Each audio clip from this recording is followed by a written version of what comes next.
반갑습니다. 성도 여러분, 8월 4일 수요일 아침 묵상에 오신 여러분들 환영합니다. 오늘도 하나님의 은혜가 풍성하게 넘치는 복된 날 되시기를 바라고 소망합니다. 오늘은 이사야서 56장 1절에서 8절 말씀 함께 묵상하도록 하겠습니다.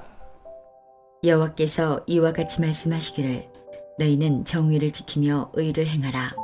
이는 나의 구원이 가까이 왔고 나의 공의가 나타날 것임이라 하셨도다. 안식일을 지켜 더럽히지 아니하며 그의 손을 금하여 모든 악을 행하지 아니하여야 하나니 이와 같이 하는 사람, 이와 같이 굳게 잡는 사람은 복이 있느니라. 여호와께 연합한 이방인은 말하기를 여호와께서 나를 그의 백성 중에서 반드시 갈라내시리라 하지 말며 고자도 말하기를 나는 마른 나무라 하지 말라.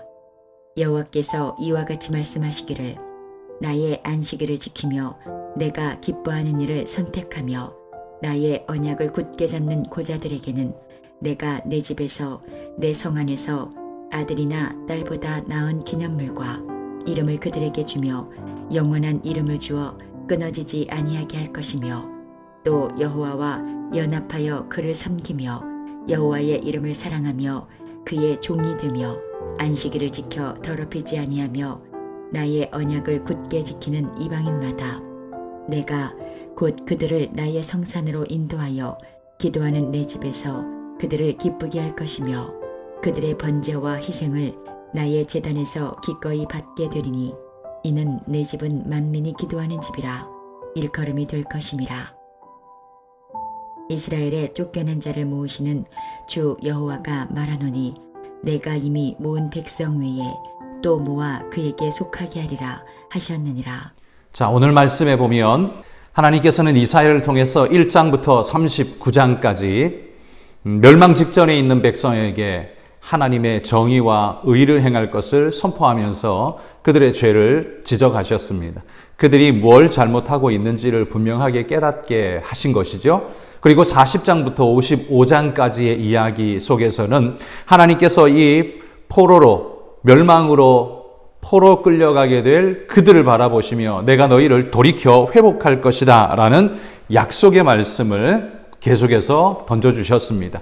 그리고 오늘 56장에서는 하나님께서 그 돌아올 하나님의 은혜를 덧입을 그들을 향해서 어떻게 살아야 할지, 어떻게 행해야 할지에 대한 말씀을 전하고 있습니다. 그러니 이 말씀은 오늘 구원 얻은 우리 모든 그리스도인들에게 주시는 하나님의 명령이라고 받는 것이 옳겠지요.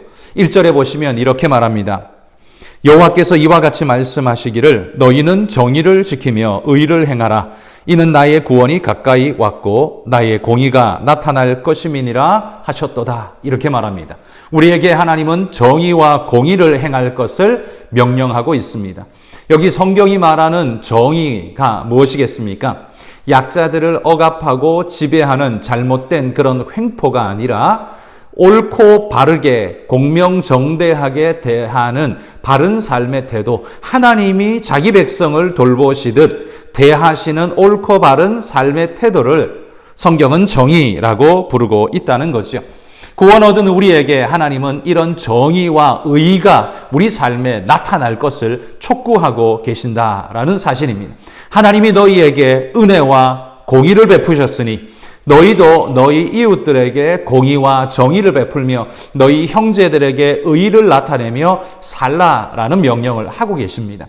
그래서 여러분, 그리스도인의 삶이란 구원 얻기 위해 자격 획득을 위해서 달려가는 삶이 아니라 구원을 먼저 얻은 우리가 아무런 이유와 조건 없이 구원을 얻어버린 우리가 그 은혜에 감격하면서 이제는 어떻게 살아야 할 것인가를 나타내며 살아가는 삶의 모습.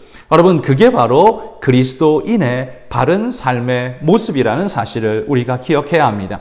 어떻게 살아야 옳은가에 대해서 그 방법을 찾아야만 구원에 이른다가 아닙니다.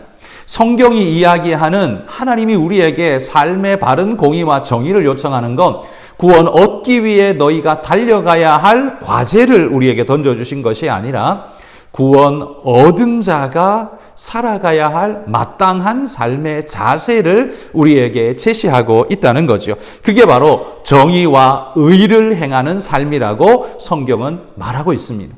그러면 정의와 의를 행하는 삶을 좀 더 구체적으로 하나님은 어떻게 우리에게 요구하시는가 한번 살펴봅시다. 2절에 보면 안식일을 지켜 더럽히지 아니할 것이라고 말합니다. 안식일을 지켜 그 손을 더럽히지 말라라는 건, 안식일을 굳게 지키는 건 누가 할 일이겠습니까? 하나님을 신뢰하고 믿고 의지하는 자 외에는 이 안식일을 하나님 앞에서 굳건하게 지키는 자는 없을 것입니다. 왜냐하면 여러분도 한번 생각해 보십시오. 안식일 쉬어야 한다라는 것인데, 예배드리러 가야 한다는 것인데, 그날 예배드리러 가지 않고 장사를 한다면 어떨까요? 그게 한 달이면 4-5번 정도 주어지게 된다면 우리 삶에 훨씬 더 많은 수입을 보장할 수 있지 않겠습니까? 그 좋은 날에, 벌기 좋은 날에 벌 수 있다면 더 많은 수입을 얻게 될 것이다. 여러분, 그런 이익의 눈으로 바라본다면 안식일은 절대로 지킬 수가 없습니다. 그래서 안식일을 지킨다, 주일을 지킨다라고 할 때 그건 누구만이 가능하냐 하면 믿는 자만이 가능합니다. 그래서 여러분, 주일날 하나님 앞에 예배한다라는 것이 이게 뭐냐 하면 하나님 앞에 진정한 나의 고백을 하나님 앞에 올려드리는 것이고요.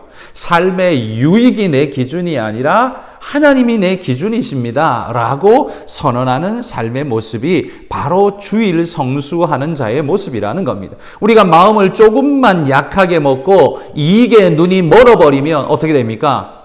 주일 예배? 그건 퇴근하고 저녁에 방송 켜서 보면 되지 뭐, 이렇게 생각하는 사람, 여러분, 그런 사람이 저녁에 진짜 퇴근하고 와서 그걸 켤까요? 켠다고 해도 그 사람이 진정과 신령과 진정으로 예배를 드릴까요? 아마 거의 불가능할 것입니다. 처음에는 드릴지 몰라도 시간이 지나가면 전혀 드리지 않고 한 달에 한 번 정도, 1년에 한 번 정도 이렇게 점점 멀리 떨어져가는 자기를 보게 될 것입니다. 여러분, 그게 바로 사탄이 아담과 하와를 유혹했던 모습과 동일하지 않습니까? 선악과를 따먹도록 유혹했던 모습과 우리의 주의를 침범하고 버리게 만드는 사탄의 유혹이 동일한 모습으로 우리에게 접근한다는 걸 기억해야 합니다. 그래서 여기 안식일을 지켜 더럽히지 않게 하려고 마음을 모으는 사람은 오직 하나님께 마음을 두고 그분을 사랑하는 자 아니면 불가능한 것입니다. 정의와 의를 행하는 자는, 이익을 추구하는 자는 할 수 없습니다. 하나님의 공의를 경험하고 그 의를 나타내는 사람만이 진짜 할 수 있습니다. 그러니 여러분, 그리스도인이야말로 진짜 정의롭고 의를 행하는 바른 삶의 태도가 나타나야 하는 겁니다. 그래서 우리나라에 그리스도인이 있다는 것이 우리에게 축복입니다. 이런 말을 들을 수 있을 때 이게 정말 하나님 앞에 우리 하나님께 영광 돌리고 우리의 기쁨이 되지 않겠습니까? 여러분, 그러므로 우리는 구원 얻기 위해, 개인이 구원 얻기 위해서 정의를 행하는 사람이 아니라 이미 얻은 구원에 감격하면서 하나님의 영광을 드러내기 위해 의의 길로 달려가는 사람. 그것이 조금 손해가 주어진다 할지라도, 조금 어떠하다 할지라도 그 길을 가는 사람. 이게 바로 믿는 자의 삶의 바른 모습이다라는 거죠. 그리고 이어서 또 이렇게 말합니다. 그의 손을 금하여 모든 악을 행하지 아니하여야 하리니, 이렇게 말합니다. 하나님의 정의와 의를 행하는 사람은요, 그 손을 금하여 모든 악한 것을 금지하는 사람입니다. 악을 따르지 않는 사람입니다. 여러분, 악을 행하라고 할 때 악 행하고 싶다라는 사람이 몇이나 되겠습니까? 제정신 가진 사람이라면 나는 악을 행하는 걸 원치 않아 라고 할 겁니다. 그런데 그렇게 말하는 사람들이 왜 악을 할까요? 행할까요? 그건 바로 유익이 되기 때문입니다. 물질적 유익과 자기에게 뭔가 이익이 주어지기 때문에 이를 위해서 의를 버리는 것이 그게 보편적인 인간의, 나약한 인간의 모습이라는 거지요. 그러나 여러분, 이를 위해서 의를 버리는 이런 인간의 모습을 거부하고 일을 포기하고 의를 쫓는 자가 되는 사람은 누굴까요? 바로 여호와를 경외하며 그분의 말씀을 사모하는 사람일 것입니다. 그러니까 그리스도인 외에는, 하나님을 진짜 신뢰하는 이 외에는 이렇게 하기 어렵다는 거죠. 여러분, 이게 그리스도인의 바른 삶의 자세라는 것 우리가 기억하면서 몸부림하는 그런 우리가 될 수 있기를 소망합니다. 그래서 4절과 5절에는 하나님이 이렇게 말하죠. 여호와께서 이와 같이 말씀하시기를, 나의 안식일을 지키며 내가 기뻐하는 일을 선택하며 나의 언약을 굳게 잡는 고자들에게는 내가 내 집에서 내 성 안에서 아들이나 딸보다 나은 기념물과 이름을 그들에게 주며 영원한 이름을 주어 끊어지지 아니하게 할 것이며, 아들과 딸보다, 자식보다 나은 기념물, 기업을 우리에게 주실 거라고 말합니다. 자식이 많은 건 전통의 화살이 가득한 것과 같이 든든하고 축복이라고 성경이 말했는데, 그 자식보다 더 귀한 것, 기념물을 주겠다고 합니다. 그리고 그 이름을, 그 영원한 이름을 주겠다라고 하는데, 이건 여러분 조선시대 족보가 없고 가문에 소속되지 않았던 사람이 그 유명 가문의 이름을 올린다고 생각해 보십시오. 그게 얼마나 큰 영광이고 얼마나 든든한 백이 될지 생각해 보십시오. 여러분, 한 가문의 이름을 올려도 그럴진데 하나님 앞에 우리의 이름을 올리게 된다면, 특별히 생명책에 우리 이름이 기록된다면, 여러분 이게 얼마나 놀라운 축복이고 힘이 되겠습니까? 우리가 이걸 생각한다면 작은 이익을 쫓아서 의를 버리는 그런 어리석은 일을 하지 않을 수 있다는 거죠. 그래서 오늘 1절에서 8절 말씀에 보면 우리가 주목해야 할 하나님의 말씀이 있습니다. 3절에 보면 여호와께 연합한 이방인은, 이렇게 말을 하고요. 6절에는 또 여호와와 연합하여, 이렇게 말을 강조합니다. 그러니까 오늘 본문은 여호와께 연합한 자에게 주시는 하나님의 축복을 이야기한다는 거죠. 여호와께 연합한 자에게 주시는 하나님의 축복은 뭡니까? 3절에 보면 나의 이방인 그에게 내 백성 중에서 끊어지지 않고 그 속에 들어올 거라고 약속하고 있습니다. 이방인이라 할지라도 하나님께 연합한 자는 내 백성 가운데 들어와 내 백성이 될 것이라는 약속을 하나님이 그들에게 굳게 주며 은혜가 그에게 흘러 넘칠 것이라고 약속합니다. 또 7절에 보십시오. 내가 곧 그들을 나의 성산으로 인도하여 기도하는 내 집에서 그들을 기쁘게 할 것이다 라고 말합니다. 나의 성산으로 맞아들인다는 거죠. 이방인들은 하나님의 제단에 올라가지 못합니다. 성전에 올라가지 못합니다. 그런데 하나님이 그들을 받으십니다. 누구를요? 여호와와 연합한 이방인들은요. 우리 모두가 다, 여러분, 한국인인 우리 믿음의 사람들은 이 유대인들의 입장에서 보면 이방인이죠. 그러나 우리는 여호와와 연합한, 하나님과 하나 되어 그분 안에 들어간 우리는 하나님이 받으시는 존재가 되고 그분의 기뻐 받으시는 제사의 은혜 가운데 우리가 거하게 될 것이라 라고 약속하고 있다는 거죠. 그래서 그 모습을 지켜보는 많은 사람들이 뭐라고 말할 건가? 7절 끝에 이렇게 말해요. 이는 내 집은 만민이 기도하는 집이라 일컬음이 될 것이다. 누가 일컬을까요? 사람들이 일컬을 겁니다. 사람들이 그렇게 말할 겁니다. 뭐라고요?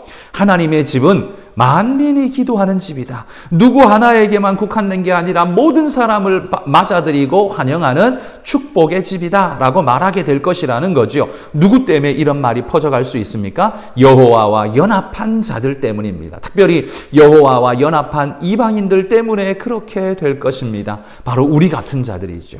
우리가 여호와를 의지하고 여호와께로 나아가고 하나님을 찬양하고 주님께 나아가면 하나님께서는 우리를 받아주시고 우리가 주님 앞에 나와 기도하는 모습을 보며 많은 사람들이 여호와의 집은 만민이 기도하는 집이구나, 우리도 그게 가능하겠구나 라는 그런 하나님께 영광 돌리는 감사의 고백이 터져나게 될 것이라는 말입니다. 여러분, 하나님은 이 영광을 기대하신다는 거죠. 만민이 나와 이방인, 병든 자, 여기 고자라는 표현을 쓰고 있는데 하나님 앞에 들어올 수 없는 자라고 인정되어졌던 그들까지도 여호와와 연합하면 들어오게 될 것이다 라고 축복의 문을 활짝 열어주고 있는 모습을 봅니다. 그 축복의 문을 따라 우리도 들어오지 않았습니까? 이 감격의 은혜와 기쁨을 많은 사람들에게 우리가 전하면서 그들도 여호와의 은혜 안에 들어올 수 있도록 여러분 초대하고 함께하는 우리 모두가 되실 수 있기를 소망합니다. 오늘 이 하루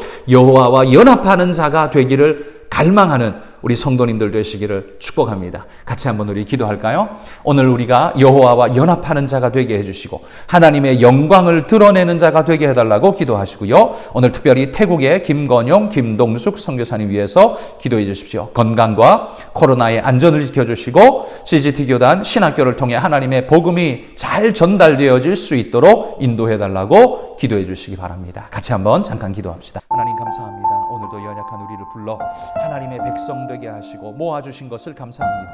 그 감사와 기쁨 속에서 오직 하나님을 노래하고 찬양하며 예배하는 우리가 되게 하옵소서. 오늘도 이 하루를 주님께 영광 돌리며 하나님 주님과 동행하는 아름다운 자의 모습이 되게 하여 주시고 성령의 은혜 가운데 일컬음 받게 하여 주옵소서.